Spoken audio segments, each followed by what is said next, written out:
Nesse vídeo vou falar sobre 3 mentiras em que as mães acreditam sobre a criação de seus filhos com base nesse livro. Mentiras em que as mulheres acreditam e a verdade que as liberta, da autora Nancy.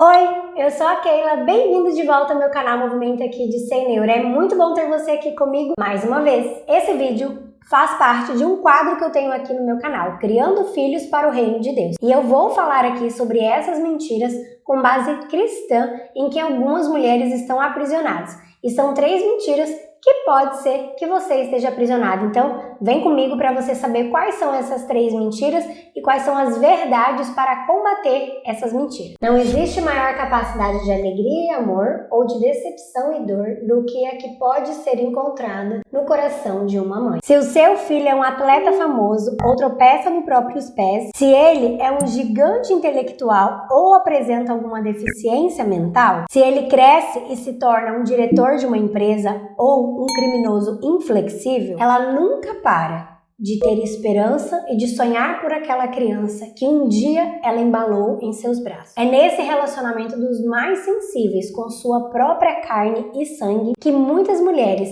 se encontram presas, aprisionadas, cativas em mentiras. A intenção de Satanás em promover tais mentiras não é simplesmente aprisionar essas mulheres, essas mamães, mas é fazer com que essas mentiras sejam passadas para a próxima geração, que são os filhos, e fazer com que eles fiquem longe da verdade, que eles fiquem longe do que vai libertar eles, e não experimentem a força libertadora.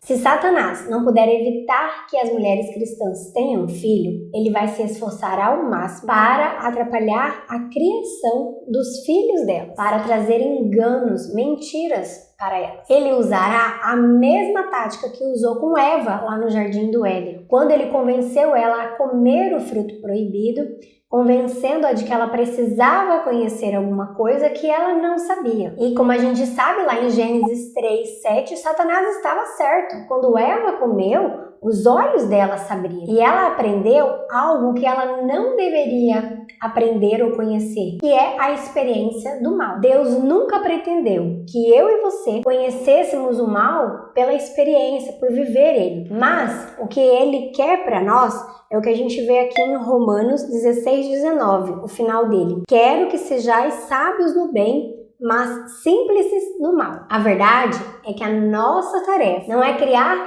filhos que meramente saibam se adaptar ou sobreviver neste mundo. O desafio de toda mãe e também de todo pai cristão é criar filhos que amem ao Senhor de todo o entendimento, de toda a força, de todo o coração e de toda a alma, que tenham um relacionamento pessoal com o Senhor Jesus e que essas crianças sejam luzes brilhantes por todo o caminho que eles percorrerem, que essa luz seja o Senhor. As mães cristãs devem buscar criar não apenas bons filhos, mas filhos que abraçam a verdade e abracem essa verdade com entusiasmo. Filhos que amam a justiça e odeiam o mal. Filhos que serão usados por Deus para mudar este mundo. As crianças cultivam apetite pelas coisas às quais são expostas nos seus primeiros anos de formação. Então, por quanto tempo o seu filho tem sido exposto à palavra e por quanto tempo o seu filho tem sido exposto às coisas, aos prazeres deste mundo? Mentira 2. Todas as crianças vão passar por uma fase rebelde. Satanás quer que as mães acreditem que não há esperança de que os seus filhos vivam vidas santas e voltadas ao Senhor lá na sua adolescência ou mesmo nas suas jovens vidas adultas. Acreditar nessa mentira pode levar essas mães a terem medo, a temerem quando chegar à adolescência, em vez de elas terem boas expectativas. Afinal, agora, na primeira infância, está sendo semeada. Você não está sentando e semeando a boa semente na vida do seu filho? Então tenha expectativas e espere no Senhor. E as crianças que sabem dessa expectativa que as suas mães e seus pais têm quanto a essa questão da adolescência, quanto a essa questão de se rebelarem, em geral, provavelmente elas vão se rebelar. O fato é que todos nós somos naturalmente rebeldes. Nossas mães eram pecadoras, nós nascemos pecadoras, os filhos nasceram pecadores, netos, bisnetos e assim sucessivamente. Todos nós nascemos com essa tendência inerente à rebelião. E é aí que entra o Evangelho. Assim que o primeiro casal pecou, ele colocou em prática um plano de redenção, um meio pelo qual ele podia resgatar os pecadores e os seus filhos dessa intenção de rebelião. O plano de Deus era que cada geração sucessiva pudesse receber sua graça, manter sua aliança e a seguir passá-la para seus filhos. As mães cristãs receberam um mandato sagrado de orientar seus filhos a submeter suas vidas a Jesus como Senhor e levá-los com eles para a arca de salvação. Esse grande santo chamado é acompanhado pelos recursos divinos do seu Espírito e de suas promessas. Quando as sementes da rebelião vêm à tona, mães sábias não encolhem os ombros e dizem: creio que toda criança tem que passar por isso. Elas entendem que seus filhos estão passando por transformações fisiológicas, mudanças fisiológicas e hormonais que podem produzir altos e baixos emocionais, mas que lhes ensinam a como lidar com as emoções descontroladas e a evitar que essas emoções descontroladas controlem as suas vidas. E quando necessário, essas mães lidam de frente com os problemas, com amor, mas com firmeza, buscando preservar o relacionamento que ela tem com seu filho, manter a linha aberta de comunicação e direcionar o seu filho para os caminhos do Senhor. Para essas mães, existem consequências para as escolhas erradas de seus filhos, mas também existe graça quando os seus filhos se arrependem. E essa mãe não tem medo de pedir perdão para o seu filho quando ela erra. Essa é a verdadeira verdade sobre essa mentira. Mentira 3. Não somos responsáveis pelo que nossos filhos acabam se tornando. Segundo a autora, nessa mentira, ela observou que há duas mentiras em que as mães são colocadas em cativeiro. E a autora diz que a primeira é que as mães não têm nenhum controle ou influência sobre aquilo em que seus filhos acabaram se tornando, que elas não são responsáveis e que não poderiam fazer nada. E segundo a autora, o problema de acreditar nessa primeira mentira é que os pais se livrariam da responsabilidade pessoal, porque aqui nessa questão ela não fala só da mãe, ela fala do pai também. E também faria com que se sentisse que são vítimas indefesas. E a segunda mentira referente a esse tema é que os pais acreditam que eles são 100% responsáveis pelo que seus filhos acabam se tornando, que é tudo culpa deles. Eles falham em reconhecer que, independentemente de quão bem ou mal alguém seja educado, cada indivíduo deve assumir a responsabilidade por suas próprias escolhas, ou seja, ou é 8 ou é 80, né? Ou não tem responsabilidade nenhuma, ou é total responsável. E tem essas duas questões aí que a gente tem que levar em conta quando a gente acredita nessa mentira, de que tira quando não pensa que tem responsabilidade, tira a questão da responsabilidade pessoal e entra em vitimização.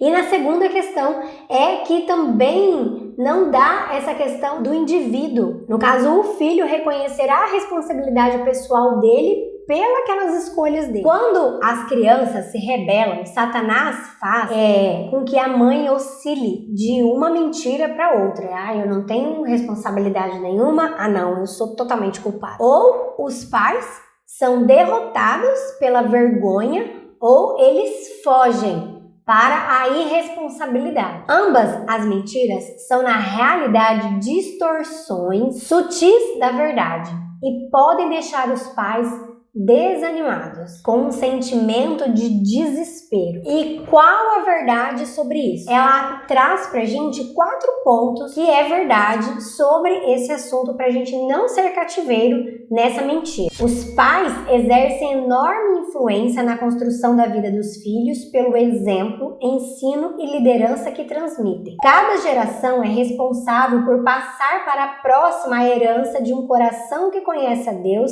e caminha com ele. também. Os pais prestarão contas a Deus pela condição espiritual das vidas que Ele confiou aos seus cuidados. Cada indivíduo é responsável por sua própria caminhada e obediência. Independentemente de que tipo de pais teve, cada pessoa vai prestar contas a Deus por suas próprias escolhas. Então, queridas mamães, a dependência do Senhor deve ser muita para criar esses filhos. Satanás mente para as mães na tentativa de que a verdade não seja passada de uma geração para outra. E aquelas mães que acreditam e agem de acordo com essas mentiras, elas colocarão as suas vidas e dos seus filhos em risco de cativeiro, de aprisionamento. Mas as mães que acreditam na verdade, elas são livres para amar, apreciar, treinar e criar seus filhos. E pela graça de Deus, enviar os seus filhos ao mundo para que eles sejam luz e reflitam a glória e a graça de Deus para a próxima geração. Feliz Dia das Mães e que você seja uma mãe segundo o coração de Deus, aquela mãe que Deus tem para o seu filho. Eu espero que vocês tenham gostado desse conteúdo e eu trouxe para vocês 3 mentiras que a autora aborda nesse livro, mas aqui no livro dela, ela fala sobre 5 mentiras, não só 3, então tem mais 2. E eu sugiro para você a leitura desse livro, ele é muito interessante e ele aborda outras mentiras em que nós mulheres acreditamos sobre outros assuntos. Mas se você quiser também, eu tenho um clube do livro que eu fiz lá no Telegram e eu te convido a participar. Eu vou deixar o link desse clube do livro na descrição abaixo, caso você se interesse em acompanhar os áudios da leitura que eu mesmo que faço e compartilho com vocês lá. Se você gostou desse vídeo, se eu te ajudei de alguma forma, deixe seu like. Se você lembrou de alguma mamãe que está presa nesse cativeiro, compartilha esse vídeo com ela. E se você quer aprender mais assuntos sobre o desenvolvimento da criança na primeira infância, se inscreve no meu canal porque é sobre isso que eu falo aqui. E eu deixo para você como sugestão esse vídeo. Lá você vai ver sobre qual o papel da mãe na criação dos filhos. Eu te aguardo lá. Tchau!